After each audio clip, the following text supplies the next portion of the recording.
section. Okay, good afternoon, good evening, good morning, everyone, depending on where you are. Welcome to our COVID-19 and Future of Work and Learning speaker series. Our distinguished speaker today is Nagendra Kumar from Cisco. And Nagendra, I'll turn it over to you. Thank you so much. Thank you, Yasi. Hello, everyone. Thank you for joining this session. I'm Nagendra. I'm a principal engineer with Cisco's customer experience organization. I've been with Cisco for the past 10 years, out of which I'm working for the past 7 years from RTP. So during this time, a good amount of time, I worked remotely in order to take care of something personally. So I'm really glad to share some of the observation based on my experience about remote working and some of the techniques that I used to overcome the challenges that I faced when I was working remotely. So the objective is to share this experience on the techniques so that some of you can use it to overcome the challenges that you are facing. So with that said, why remote working is really a hot topic. It's a topic that is of a need of this hour currently at this moment, but simply because of the pandemic situation that we are facing. So the situation really had a large impact in the human race, such that a lot of people even forgot what is the real meaning of Corona. For example, I spoke to different people asking one simple question: what is Corona? And the unanimous answer that I got from most of the people spanning across different age range from 5 up to 40 plus is it's a deadly virus. But in reality, I was actually waiting for one answer finally that I got from a 7th grader, that it's the outermost part of the sun's atmosphere. So it's not just the human's life and also the cognition that actually got impacted. It even seems that the missions got impacted. When I searched for what is Corona in Google, this is what I got. So as you could imagine, the new pandemic situation because of this novel coronavirus seems to have a serious impact on our human race. So how are we fighting against this? Of course, there are different ways people chose, including social distancing and isolation, which are different attempts to reduce the human contacts and touch points and thereby reduce the widespread of this virus. As part of isolation, the corporate world and the working community are implementing this so-called social distancing through remote working. So that's the topic for our session today, remote working. So that's probably going to be the future of even the entire work. So the remote working is nothing but the ability to work from anywhere without confining yourself within the official work cube or space. Now, just because this is a topic of this hour, because of the pandemic situation, doesn't mean that remote working is completely a new concept. There's an increasing trend of remote working for the past more than 10 years. Recent studies shows that even now there's an increase, a 44% increase in remote working over the last 5 years. And even around more than 150%, close to 159% of increase when we compare for the past 12 years. There are around 65% of companies that officially allows remote working as one of their corporate culture. This is as of this is a statistics as of 2019. Now imagine what would be the case now with considering the current pandemic situation. Probably more than 95%. There are even a lot of companies that are completely 100% remote working. To name a few, AHA or even WordPress, where they don't have any headquarters or branch sites. Everything is completely virtual. Now, is this trend something that happened overnight or something that all of a sudden happened? No. Over a period of time, multiple factors basically influenced, including the technology acceleration. Imagine the network resiliency or the bandwidth that is available 10 or 12 years back. That's not the case. That's not the one that we are actually enjoying today. Now we have high bandwidth Wi-Fi's and high bandwidth network connections, even with primary broadband and 4G or 5G as my backup. So the one that we have is so much sophisticated when we compare to what we had around 10 or 12 years back. These are some of the things that basically are contributing or influencing the remote working trend. There are quite a few advantages associated to remote working, of course.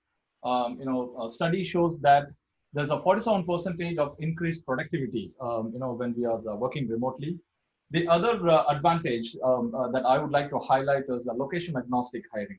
We don't anymore limit ourselves to hire any resource based on skill set and the location. We can eliminate the location, and we can simply, identify the right skill set, right talent based on the skill set that is required to execute a task. Environmental benefits, reducing the carbon footprints. By working remotely, we basically, we don't have to commute. We are reducing the commutes, and so, it's not just about the reduction of, gas utilization, but also the cooling and heating units, and even the water utilization in your workspace. Time management. A study shows that a one-way commute, in the average time for a one-way commute to work in US is somewhere around 30 minutes, 26 to 30 minutes. But again, it depends on which part of the US are you in. In other parts of the world, it is even up till 2 hours. So that's even the case when I was my wife was working. She used to travel 1.5 hours one way. So it's like 3 hours every day just commuting between to and fro home and office. Now imagine with remote working, we will be able to save this entire time that either could be used for your professional life or for your personal life. So basically, this helps you to get a good balance between work, your personal life, and your work. Of course, there are a lot other benefits associated with remote working. Despite of all these benefits, not all the employees or even the employers, they're not very comfortable with remote working. Why? Because of some of the misconceptions or myths associated with remote working. From the employer's point of view, there's always a misconception that the remote workers may not be working, rather they are slacking and enjoying their life, which is not true according to the study. Which basically raises or questions the efficiency of remote workers. And there are even employers who assume that remote worker cannot be a good leader or cannot be a good manager, primarily because they are not actually around their team to manage. There are also concerns around data security, which I won't call it as a misconception. There are a lot of incidents that we are aware of where the data are breached or even leaked. But considering the current security tools and the technologies available, I won't say that it's not possible, but we drastically reduce the possibility of such incidents. From the employee's point of view, there is a common fear that they may go unnoticed when they work remotely while comparing to other office goers. This basically made them work hard to prove or spend a lot of time working to prove them more than the office goers. And there's also a misconception, not just with the employees, but also with the employers, that when someone is working remotely, they are ready to be available around the clock, sending an email or calling them anytime and expecting them to be available. That's another challenge that a lot of both employees and employers have from the remote working. So till 2019, working from home or remote working is an option that one can choose based on different circumstances. But because of this pandemic situation, like it or not, we are just left with one single option, just work from home. So I did a quick survey. I know there are a lot of surveys available, that are related to remote working, but I would like to do it myself, based on my experience. So I collected some data from different people, and this is what I got. And when I checked the other surveys, I saw some resemblance. And this is something that even I faced, the challenges that I faced, a few years back. And I say a few years, probably 4 to 5 years back when I started working remotely. The first one is unplugging after work. When do I shut down my laptop and call it a day? That's one of the challenges that a lot of people who are working remotely are facing. Is it okay to shut down my laptop and say that, okay, I'm not available for the rest of the day, or should I make myself available? Which probably another related to the misconception that remote workers are available round the clock. The other one is distraction. Because of this pandemic situation, it's not just who got confined within our home. There is no daycare or pet care, so we have pets, we have kids who are with us inside the home. So there are every possibility to get distracted. Hard to cross collaborate within our team, with our peers, or even across the teams. And fear of being unnoticed. This used to be a challenge long time back. This still seems to be a challenge or a misconception still a lot of people are facing. So these are some of the techniques. I wouldn't call that this is the golden ticket to prove that you are efficient, but these are some of the techniques that basically help me. So the intention is to explain about all these techniques so that the techniques that are relevant, you could pick it and you could use it to improve your efficiency. If you do a Google search for how to efficiently work remotely, I'm sure you'll see a lot of different options, different suggestions, right from top 3 to top 300. I even saw some of the suggestions where they try to say how you can save taxes by working remotely. So the intention is not to try to consolidate or not to find the top best. Rather, it's more about sharing my experience, whatever that helped me, and also to let you choose whichever you think is relevant for you. The first one is effective tool utilization. Get yourself equipped with the right set of tools, which basically helps you to improve your efficiency in terms of both personal and professional life.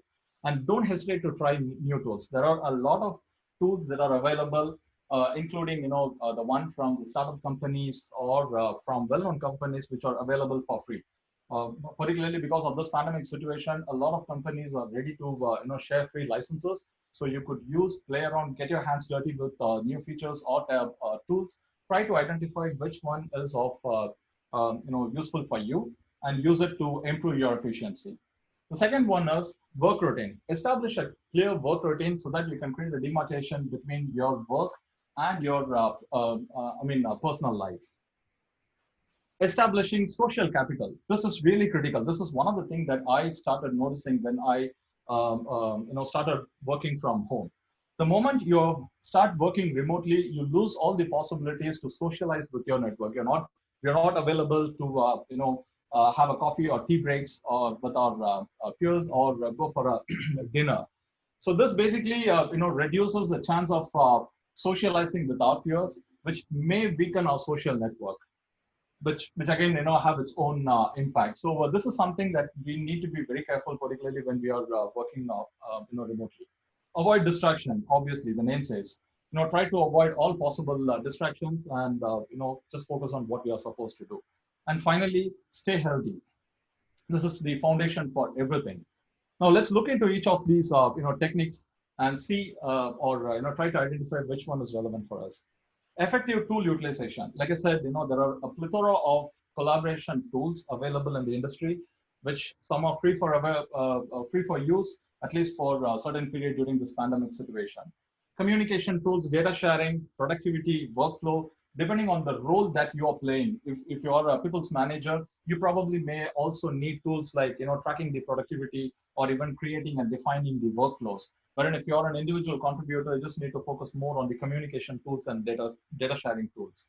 Now, the set of tools that you are seeing in this slide, it's no way of influencing, or there's no messages from here. It's just a list of tools that I was able to get from Google with a transparent background. So this is vendor neutral. There is no vendor preference here. Efficient way of communicating. Be a business dialect champion.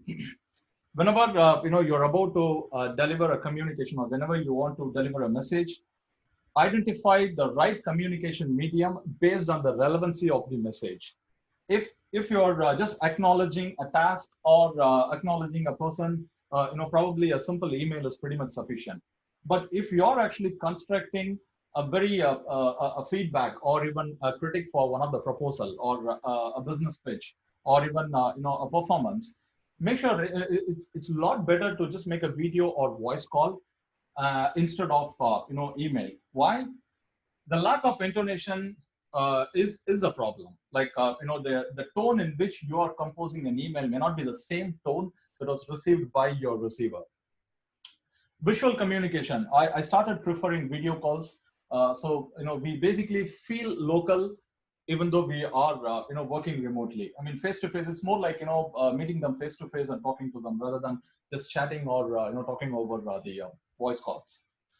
Fair play in meetings, particularly if you're a people manager, make sure that we have meetings set at the right cadence, not only at the right cadence but also for the right duration. Let's respect others' time.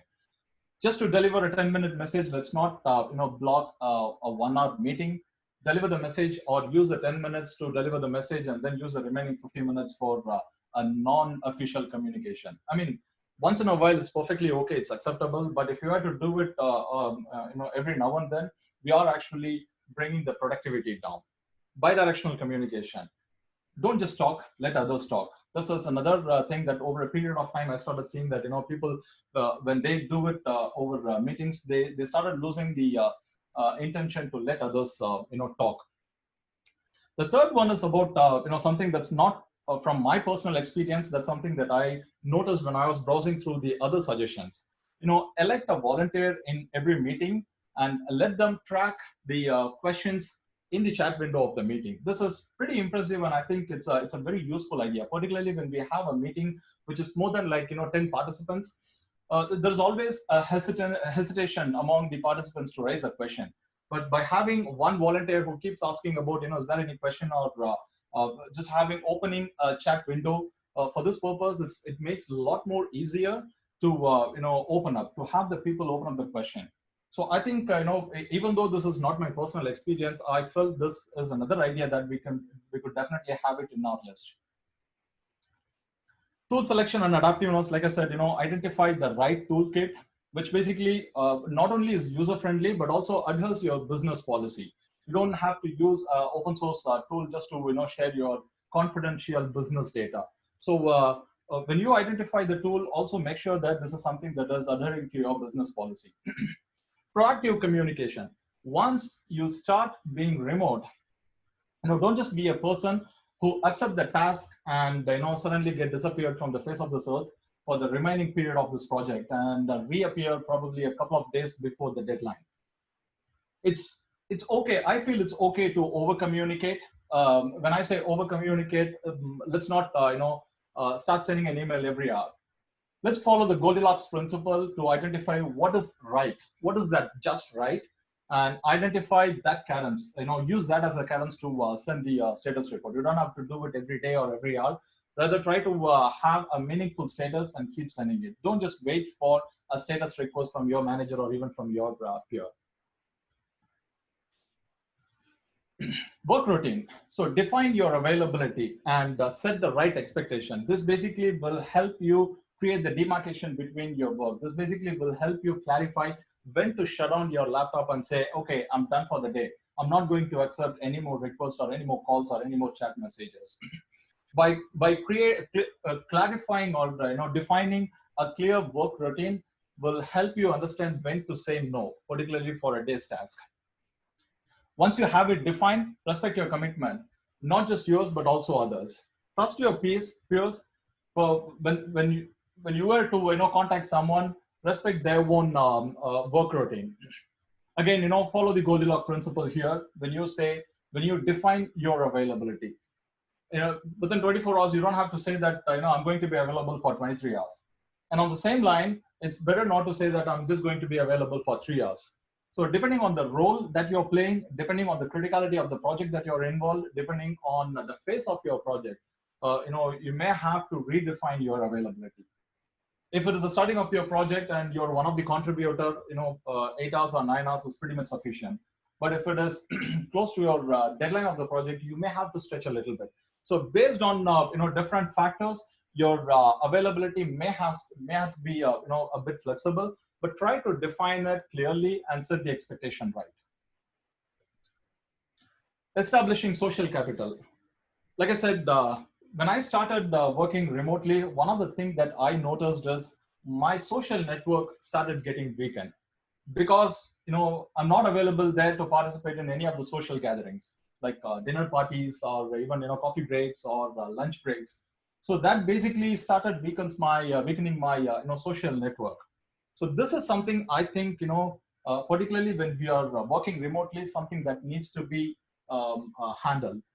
So we don't have to be an extrovert personality, but at least develop some of those characteristics that helps to increase the social networking with other people, because we are working remotely. Tap your weak ties, not just your strong ties, but tap your weak ties, and even have some dedicated meeting for socializing, like having a virtual dinner party. Have everyone from your team participate in a virtual dinner party. BYOD, bring your own dinner. The norm of reciprocity: always return the favor that you got from someone. So it's a lot more easier to forget when you're working remotely. When you're at office and facing them every now and then, you'll be remembering about the favor, which the chances of returning it is more when you are working remotely, because once you get the favor, you may forget about them, forget about the favor. So make sure that you return the favor, which basically helps to strengthen your social networking. Virtual workathon, this is another one that helped a lot, at least for me.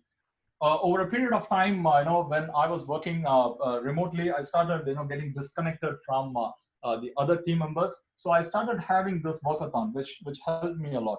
We block a time like 2 or 3 hours, and this is more like having everyone within a room sitting together and actually doing the work. It's not just about discussing again and again, rather it's sitting and doing it like what we do in a hackathon. Just go start coding, except that we are actually doing it in a virtual space. So this really helped me a lot, particularly the virtual workathons. Now, when we talk about social networking, it's obvious that we also need to talk about the Danvers Principle. I'm sure you probably might be aware about the Danvers number, which is 150, the maximum number of relationship a person can maintain. When I say relationship, it's more about the strong relationship that any person can maintain. Of course, this is a debatable number. There are even articles that debates that this is not the right number. Now, let's not go into the debate. This is for your reference, where this could be used to gauge every now and then about your social network to see if it is getting weakened, or if it is okay, or if it is really strong. If you think it's okay, go at the right phase. But if you think it's getting weakened, try to tap into your weak ties, and try to do all the measures to improve your social capital. This is really, really important in a corporate world for your both personal and professional life. So this is something that's very important. Avoid distractions by all means. Have your designated workspace. Every now and then, once in a while, it's okay to work from your bedroom or your living room, but don't have it as a practice. But try to feel as if you're working from home. And in order to do that, I felt like it's better to have a designated workspace where your mind is set that this is my office cube. Eliminate distraction. It's not just eliminating the distraction for you, even for others. When you're in a meeting, just follow the basic business ethics. A lot of time, I'm personally okay if one of my meeting participants is actually participating with their kids or even pets. Everyone understands the situation, but I felt that this is not something that everyone are comfortable with. So let's not have it as a practice that I'm going to be attending any meeting with my pet.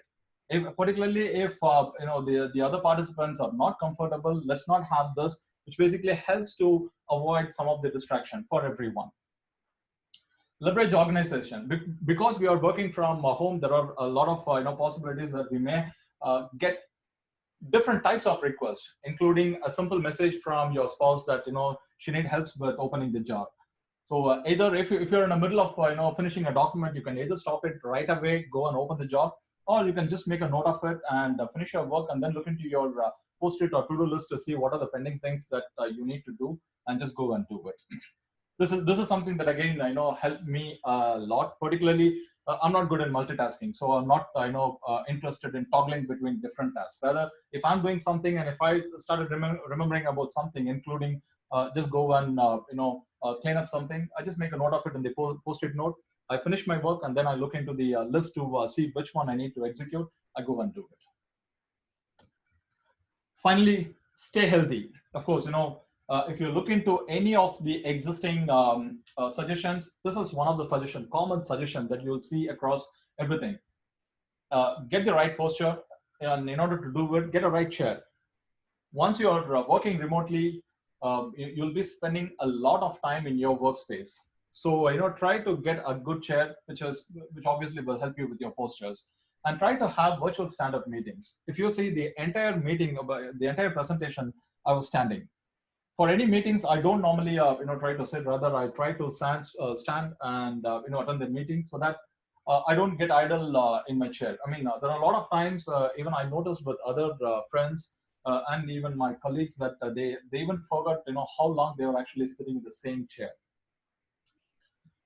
Break from work. This is pretty easy when we are working from office. Either we may take a coffee break because we need one, or one of our peer need one. But once you are working from home, uh, the coffee may even come to your table. So we may forget to take breaks. Take regular breaks, because regular breaks will actually help you to re-energize. It actually helps to re-energize. Fun activities. This is another one that I found it really interesting. We even in my team, we have a virtual space which is purely for sharing some fun activities. So all the team members will be sharing their fun activities, which is a real good break. Whenever I need a break, I just go to the virtual space and look into different funny messages from my peers. It's more like it gives you a feel as if you are actually in the office. Finally, we lose ourselves in work, but we rediscover ourselves in life. We survive work, but we live our life. This is a quote that I read in one of the book, and I really liked it. So just follow this, find the right balance, and don't just get lost or burnt out while you're working from home, working remotely. Thank you. Thank you, Nagendra. Great presentation. Any questions for Nagendra?